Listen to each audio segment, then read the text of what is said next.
کہ اس مجلس کے آخر میں اعلان ہوتا ہے کہ آپ سب جتنے بھی آئے بیٹھے ہیں آپ سب کے گناہ اللہ تبارک و تعالیٰ نے معاف فرما دیے ہیں، اور اللہ تبارک و تعالیٰ نے آپ کے گناہوں کو نیکیوں سے بدل دیا ہے۔ تو لیکن نبی صلی اللہ علیہ وسلم نے جب یہ بات صحابہ کرام رضی اللہ تعالیٰ عنہ اجمعین کو بتائی تو صحابہ کرام رضی اللہ تعالیٰ عنہ اجمعین نے عرض کیا، یا رسول اللہ، ایک آدمی اس مجلس میں ایسا آیا جو اپنی کسی غرض سے آیا تھا، تو کیا اس کے بارے میں بھی وہی حکم ہے کہ اس کے گناہ بھی معاف ہو گئے؟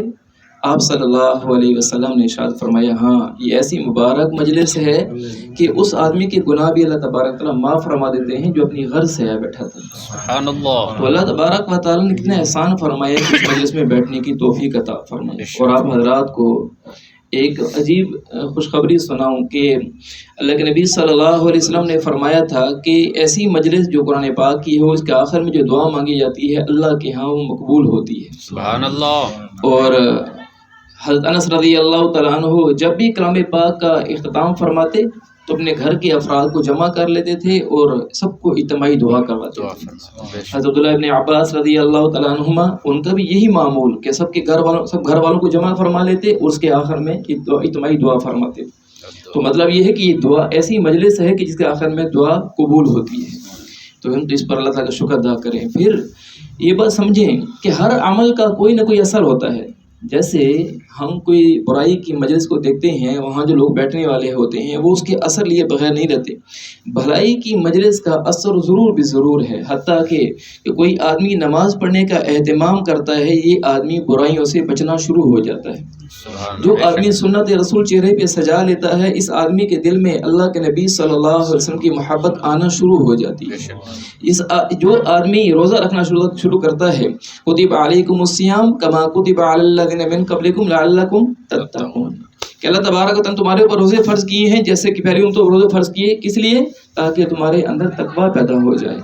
تو یہ اللہ تبارک و تعالیٰ روزے کا اثر بتا رہے ہیں کہ تقویٰ اس سے حاصل ہوتا ہے، ہر عبادت کا اثر ہے۔ اور قرآن پاک کا اثر ایسا عظیم الشان ہے کہ کوئی آدمی قرآن سنتا ہے وہ اثر لیے بغیر نہیں رہ سکتا۔ اب اگر کوئی آدمی یہ کہے کہ میں تو قرآن تو پڑھتا ہوں، قرآن سنتا بھی ہوں، لیکن میرے اوپر اس کا اثر نہیں پڑتا، اس کی وجہ کیا ہے؟ اس کی وجہ یہ ہے کہ ہمارے دلوں پر گناہوں کا زنگ جمع ہوا ہے۔ جب ہمارے دلوں پر گناہوں کا زنگ جمع ہو تو اس کے اوپر نور کیسے اثر کرے گا؟ دوستو بھائیو، اس کی مثال یوں سمجھیں کہ جیسے ایک کریم آدمی ہو اور ایک رذیل آدمی ہو، گھٹیا آدمی ہو، تو جہاں شریف آدمی ہوتا ہے وہاں پر گھٹیا آدمی داخل ہونے کی کوشش کرتا ہے، لیکن جہاں پر رذیل آدمی ہو وہاں پر کبھی شریف آدمی داخل ہونے کی کوشش نہیں کرتا۔ اسی طرح جب کسی کے دل کے اندر گناہوں کی نہوست ہوتی ہے وہاں نور نہیں آیا کرتا ہے۔ نور کے لیے ضروری ہے، آپ چاہتے ہیں کہ ہمارے اندر قرآن کا نور آئے، اللہ کی محبت، اللہ کے نبی صلی اللہ علیہ وسلم کی محبت آئے، سب سے پہلی شرط یہ ہے کہ گناہوں پر سچے دل سے ندامت ہو، اللہ تعالیٰ کے سامنے استغفار ہو۔ جب یہ آنسو انسان بہاتا ہے اللہ تبارک اس بندے گناہ سارے دھو دیتے ہیں۔ اور پھر اللہ تبارک تعالیٰ کی محبت کیسی ہے بندے کے ساتھ، انسان سوچے، غور فکر کرے نا، انسان حیران ہو جاتا ہے کہ اللہ تبارک و تعالیٰ کتنا غفور رحیم ہے کہ کوئی بندہ ساری زمین و آسمان کو گناہوں سے بھر دے۔ کوئی بھر سکتا ہے؟ ہم میں سے کوئی کتنا زور بھی لگا لے نہیں بھر سکتا۔ اللہ تعالیٰ فرماتے ہیں کوئی آدمی زمین و آسمان گناہوں سے بھر دے اور پھر وہ ایک دفعہ ندامت کے ساتھ کہہ دے، یا اللہ میری توبہ، میں آئندہ آپ کو ناراض نہیں کروں گا، اللہ تبارک تعالیٰ سارے گناہ معاف فرما دیتا ہے۔ سبحان اللہ۔ تو اس لیے دوستو بھائیو، ہم اپنے دل کو سچے دل سے ندامت کے ساتھ پاک صاف کرنا چاہتے ہیں تو پھر ہمیں اللہ تعالیٰ کے سامنے سچے دل سے استغفار کرنا ہو۔ اللہ کے نبی صلی اللہ علیہ وسلم جب یہ قرآن پڑھا کرتے تھے تو قرآن ایسا پڑھتے تھے، اللہ کے نبی صلی اللہ علیہ وسلم اس سے اثر لیے بغیر، انسان تو درکنار جنات بھی اس سے اثر لیے بغیر نہیں رہتے تھے۔ قرآن پاک کے اندر ہی سورہ جن کے اندر تذکرہ ہے کہ اللہ کے نبی صلی اللہ علیہ وسلم قرآن پاک پڑھ رہے تھے، جنات کا ایک گروہ اوپر سے گزر رہا تھا، ان کو قرآن پڑھنے کی آواز آئی، ایک دوسرے سے کہتے ہیں یہ آواز کہاں سے آ رہی ہے؟ بڑی عجیب دلکش آواز ہے، جا کر سنتے ہیں یہ کیا کہتے ہیں اس کے اندر۔ وہ آئے اور اللہ کے نبی صلی اللہ علیہ وسلم کے کلام کو سنتے رہے، ایسا اثر پڑا، وہیں پر سارے کے سارے مسلمان ہو کر جا رہے ہیں کہ آپ تشریف لائیے گا ہمارے پاس، جو اور جنات ہیں ان کو بھی دعوت دیں تاکہ وہ بھی ایمان سے سرفراز ہو جائے۔ سبحان اللہ۔ قرآن تو ایسا ہے، اللہ کے نبی صلی اللہ علیہ وسلم کے پاس 70 آدمی اکٹھے ہو کے آئے اور آ کر کہنے لگے آپ جس کلام کے بارے میں اور جس دین کے بارے میں دعوت دیتے ہیں وہ ذرا ہمیں تو بتائیے کیسا ہے۔ اللہ کے نبی صلی اللہ علیہ وسلم نے سورہ طور پڑھ کر ان کو سنائی ہے، وہ سارے کے سارے 70 آدمی سنتے رہے، وہیں سارے کے سارے 70 آدمی کلمہ پڑھ کر وہاں سے اٹھے ہیں۔ ہم اور لوگوں کو بھی لے کے آئیں گے تاکہ وہ بھی اسے سرفراز ہو سکے۔ میرے دوستو بھائیو، یہ کلام تو ایسا عظیم الشان ہے کہ جو سنتا ہے اسے اثر لیے بغیر نہیں رہ سکتا۔ اللہ کے نبی صلی اللہ علیہ وسلم سے مشرکین کتنی دشمن رکھتے تھے کہ ہر وقت تلاش میں رہتے تھے کوئی موقع ملے اور علیہ باللہ ان کو ہم شہید کر دیں۔ مجلسیں قائم ہوتی تھیں، مجلسیں ان کی۔ ایک دفعہ اللہ کے نبی صلی اللہ علیہ وسلم حرم شریف میں رات کو قرآن پاک پڑھ رہے، تو مشرکین مکہ کے بڑے بڑے سردار وہ آئے اور چپ کے آ کر اللہ کے نبی صلی اللہ علیہ وسلم کے کلام کو سنتے رہے۔ جب واپس جانے لگے، صبح کے قریب واپس جانے لگے، چپ کے آئے تھے تینوں سردار، ایک چوراہے پر تینوں ہی جمع ہو گئے۔ اب وہ زمانہ ایسا تو تھا نہیں کہ جیسے ہمارے اس زمانے میں اللہ تعالیٰ حفاظت فرمائے، مسلمان بھی جھوٹ بول رہے ہیں، کافر تو پھر وہ کافر رہے، مسلمان بھی جھوٹ بول رہے۔ اس زمانے میں تو کافر بھی جھوٹ نہیں بولتے تھے۔ ابو سفیان ابھی تک جب وہ ایمان لے کر نہیں آئے تھے اور وہ جب ایک مقام پر تھے اور وہاں پر ایک بادشاہ کے پاس جب مسلمانوں کا گروہ وہاں پر موجود تھا، مسلمانوں نے جب وہاں پر اس بادشاہ سے بات چیت کی، حضرت ابو سفیان کہتے ہیں کہ اس وقت میں ان مسلمانوں کے خلاف اگر میں اللہ کے نبی صلی اللہ علیہ وسلم کے بارے میں ان کے کان بھرنا چاہتا تو میں بھر سکتا تھا، لیکن میں نے سوچا کہ اگر میرا جھوٹ لوگوں پر واضح ہو گیا لوگ مجھ پر اعتماد نہیں کریں گے۔ اس زمانے میں کافر بھی جھوٹ نہیں بولتے تھے۔ تو اللہ کے نبی صلی اللہ علیہ وسلم کے کلام کو سنتے رہے، ایک چوراہے پہ جمع ہوئے سارے کے سارے۔ اب ایک دوسرے سے پوچھا، ہاں بھی آپ کیسے رات کو نکلے ہوئے ہیں اس وقت میں؟ اس نے بتایا کہ جی وہ بات تو یہ ہے کہ میں تو کلام سننے آیا تھا۔ دوسرے سے پوچھا تم؟ اس نے بھی وہی بات، اس نے بھی۔ اور دوسرے سے کہنے لگے ہم تو لوگوں کو منع کرتے ہیں ان کے دین پر ایمان لے کر نہ آنا، اور ہمارا معاملہ تو یہ ہے کہ ہم خود قرآن پاک سننے کے لیے جا رہے ہیں، اللہ کے نبی کلام کو سن رہے ہیں، تو بتاؤ یہ ہم لوگوں کو کیا جواب دیں گے؟ آئندہ ایسا نہیں کرنا۔ اچھا اس وقت چلے گئے، اگلی رات ہوئی، پھر وہی بے چینی، پھر وہاں سے گھروں سے نکلے، پھر 3 دن تک مسلسل ایسے ہوتے رہا۔ ہر روز ایک دوسرے سے وعدہ کرتے ہیں آئندہ کبھی نہیں آئیں گے، تاکہ لوگوں کو معلوم ہو گیا تو لوگ ہم پر اعتماد نہیں کریں گے۔ لیکن اللہ کے نبی صلی اللہ علیہ وسلم کی زبان مبارک سے کلام کو سنے بغیر کوئی سکون نہیں آتا تھا۔ تو اللہ کے نبی صلی اللہ علیہ وسلم کلام پڑھتے تھے، کیوں؟ دل منور تھے تو کلام پاک اثر کرتا تھا۔ ہمارے دل منور نہیں تو اس وجہ سے کلام پاک اثر نہیں کرتا۔ آپ واقعہ سنتے ہیں نا، حضرت عمر بن خطاب رضی اللہ تعالیٰ عنہ جب وہ آ رہے تھے اور آ کر ان کو معلوم ہوا کہ اللہ کے نبی صلی اللہ علیہ وسلم دعوت دیتے ہیں، اور وہ اس ارادے سے آ رہے تھے کہ یاد باللہ کے نبی، اللہ کے نبی صلی اللہ علیہ وسلم کو شہید کر دیں۔ کفار سے کہہ کے آئے تھے کہ یہ کام جو تم نہیں کر سکتے ہو میں کر کے دکھاتا ہوں، اس ارادے سے تلوار لے کے جا رہے۔ حضرت نعیم بن عبداللہ رضی اللہ تعالیٰ عنہ رستے میں ملے، پوچھا عمر خیر تو ہے؟ تلوار ہاتھ میں لیے ہوئے کہاں کا ارادہ ہے؟ تو اس نے کہا الیاذ باللہ خاکم بدہن، وہ کہتا ہے کہ میں جا رہا ہوں، جا کر ان کو شہید کرتا ہوں، جا کر حضور صلی اللہ علیہ وسلم کے بارے میں کہا جا کر ان کو شہید کرتا ہوں، قتل کرتا ہوں، کہ یہ ہمارے دین کے بارے میں ایسی ایسی باتیں کرتے ہیں۔ حضرت نعیم بن عبداللہ رضی اللہ عنہ نے فرمایا کہ پہلے اپنے گھر کی خبر تو لو، تیرے تو بہن اور بہنوئی بھی مسلمان ہو چکے ہیں، ادھر جباد میں جانا۔ اب اس نے حضرت عمر رضی اللہ عنہ نے سوچا کہ یہ بھی لگتا ہے کہ یہ بھی جو بات سے روک رہے ہیں یہ بھی مسلمان ہو گئے، تلوار انہوں نے نکالی، انہوں نے تلوار نکالی، ابھی ٹکرانے کو ہی تھی، اور انہوں نے فوراً یہ بات کہہ دی کہ آپ کا بہن اور بہنوئی مسلمان ہو چکے ہیں، پہلے اپنے گھر کی خبر تو لو۔ وہ وہیں سے واپس آئے اور آ کر حضرت اپنی بہن کے گھر میں داخل ہوئے۔ جب گھر میں داخل ہوئے ہیں تو وہ اس وقت میں حضرت زید رضی اللہ تعالیٰ عنہ ان کو کلام پاک گھر میں سنا رہے تھے، سکھا رہے تھے ان کو۔ جب وہ گھر میں داخل ہوئے تو جلدی میں وہ جو صحیفہ تھا، جو اوراق تھے، وہ باہر رہ گئے اور وہ جو ہے چھپ گئے۔ حضرت عمر رضی اللہ تعالیٰ عنہ جا کر بہن پہ سختی کرتے ہیں، مارتے ہیں۔ وہ بہن کیا کہہ رہی ہے؟ عمر میں بھی تیری ہی بہن ہوں، ہم نے کلمہ پڑھا ہے، ہم مسلمان ہو گئے ہیں، جا تو اسے جو کچھ ہوتا ہے کر لے۔ حضرت عمر رضی اللہ عنہ فرمایا کہ اچھا، بہن کو مارنے سے وہ سب بھی ٹھنڈا ہو چکا تھا، کہ اچھا مجھے بھی تھوڑا سناؤ۔ وہ قرآن پاک پڑھ کر سنانا شروع کیا، وہ دل پہ اثر کرنا شروع کیا، اور کہا کہ اچھا میں بھی چاہتا ہوں کہ میں بھی جا کر کلمہ پڑھ لوں، تو حضرت اندر سے زیادہ رتن نکلے اور کہا کہ تمہیں مبارک ہو، اللہ کے نبی صلی اللہ علیہ وسلم رات کو دعا مانگ رہے تھے، کہہ رہے تھے یا اللہ عمر ابن خطاب، عمر ابن حشام میں سے ایک کو ایمان کی دولت عطا فرما دے، لگتا ہے اللہ کے نبی کی دعا تیرے حق میں قبول ہو گئی ہے۔ سبحان اللہ۔ وہیں سے آئے، اللہ کے نبی صلی اللہ علیہ وسلم کی مجلس میں حاضر ہوئے اور آ کر کلمہ پڑھا ہے، اثر لیے بغیر نہیں رہ سکے۔ کیوں؟ وجہ یہ ہے کہ ان کے دل منور ہیں، قرآن فوراً اثر کرتا ہے۔ میرے دوستو بھائیو، جب بھی انسان اپنے دل کو پاک صاف کر لے، آپ تنہائی میں کلام پاک کو پڑھنے بیٹھیں، پھر دیکھیں تو صحیح اپنے آنسوں کو روک کے دکھائیں۔ راتوں کو اٹھ کر جو اللہ کے سامنے رونا جانتے ہیں وہ کبھی اپنی تقدیر پر نہیں رویا کرتے ہیں. یہ لوگ جو راتوں کو اٹھ کر قرآن پاک اللہ کے سامنے پڑھتے ہیں اور تنہائیوں میں اللہ کے سامنے کلام پاک پڑھتے ہیں، یقین جانیے ان کی اللہ تعالیٰ کی ایسی قدر و منزلت ہوتی ہے کہ کسی بات پر اللہ کی قسم کھا لیں اللہ تبارک و تعالیٰ کی قسم کو پورا فرما دیتے ہیں. بنیاد کیا ہے؟ اللہ سے تعلق ہے، اللہ کی معرفت حاصل ہے، اللہ کے نبی صلی اللہ علیہ وسلم کی سنت زندگی اپنی زندگی میں شامل کی ہوئی ہے. اس میں دوستو بھائیو ہم اپنی زندگی میں اس کو شامل کریں. حضرت جعفر طیار رضی اللہ تعالیٰ عنہ، اللہ کے نبی صلی اللہ علیہ وسلم نے مدینہ ہجرت فرمانے سے پہلے حبشہ کی طرف صحابہ کرام رضی اللہ تعالیٰ عنہ اجمعین کو اجازت عطا فرمائی تھی حبشہ کی طرف ہجرت کریں. اب یہ حضرات وہاں ہجرت فرما گئے. مشرکین نے سوچا کہ ہم اپنے وفد بھیجتے ہیں اور ان کو واپس بلوا لیتے ہیں.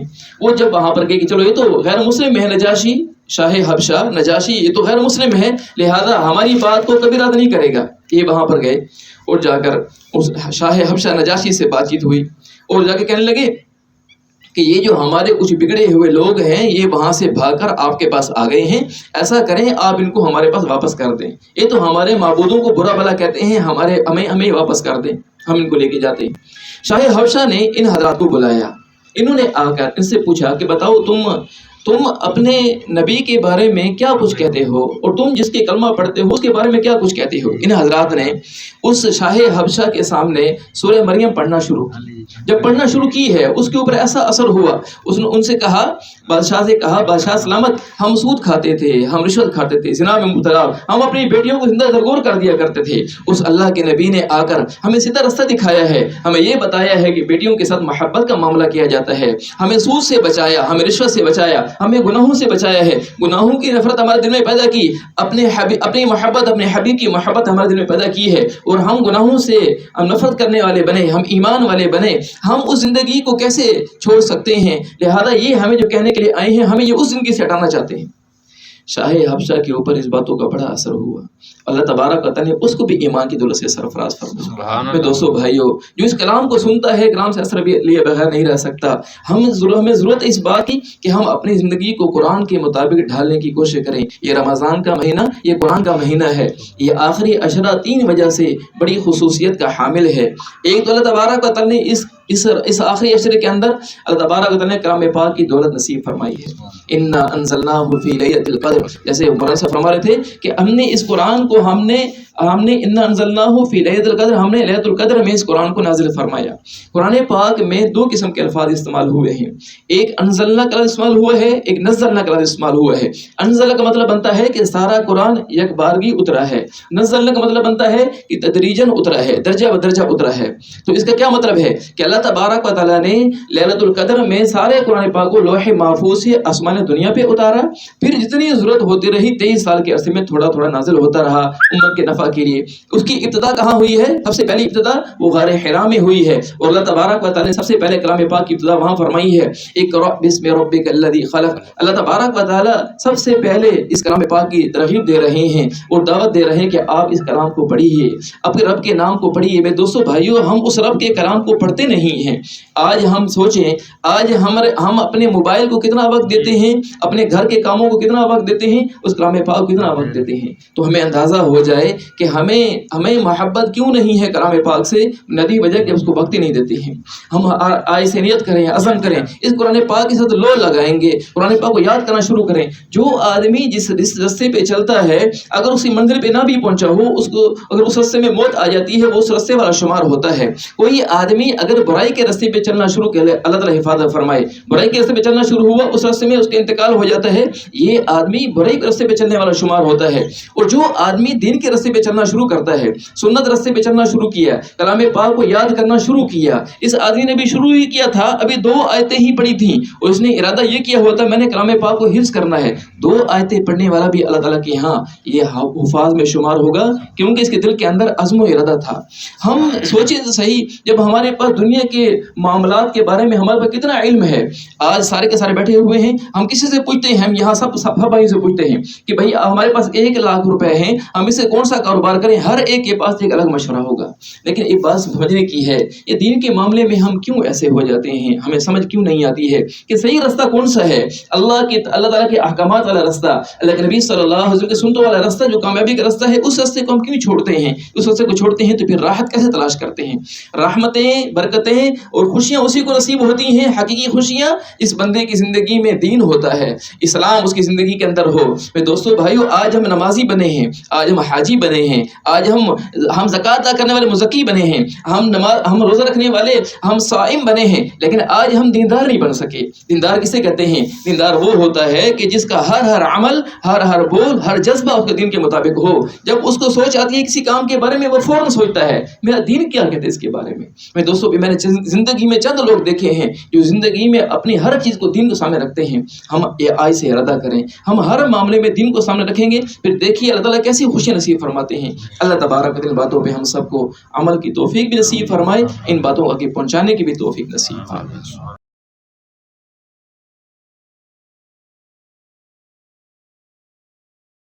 الحمد لله رب العالمين والعاقبة للمتقين والصلاة والسلام على رسوله الكريم وعلى آله وصحبه أجمعين وإلهكم إله واحد لا إله إلا هو الرحمن الرحيم ألف لام ميم الله لا إله إلا هو الحي القيوم يا أول الأولين يا آخر الآخرين يا ذا القوة المتين يا راحم المساكين يا أرحم الراحمين يا ذا الجلال والإكرام جزا الله عنا محمدا صلى الله عليه وسلم ما هو أهله نستغفر الله الذي لا إله إلا هو الحي القيوم ونتوب إليه يا الله اے غفور رحیم اللہ، اے بادشاہوں کے بادشاہ اللہ، ہم سارے کے سارے ضعیف کمزور آپ کے سامنے ہاتھ اٹھائے ہوئے آپ کی رحمت کا، آپ کے فضل کا سوال کرتے ہوئے آپ سے بخشش کا سوال کرتے ہیں۔ اے کریم اللہ، ہمارے سارے گناہ معاف فرما، ہمارے وہ گناہ جو ہمیں معلوم ہیں یا معلوم نہیں، چھوٹے گناہ ہیں یا بڑے گناہ ہیں، جان بوجھ کر کیے ہیں یا غلطی سے کیے ہیں، سمجھ کر کیے ہیں، بے سمجھی میں کیے ہیں، کریم اللہ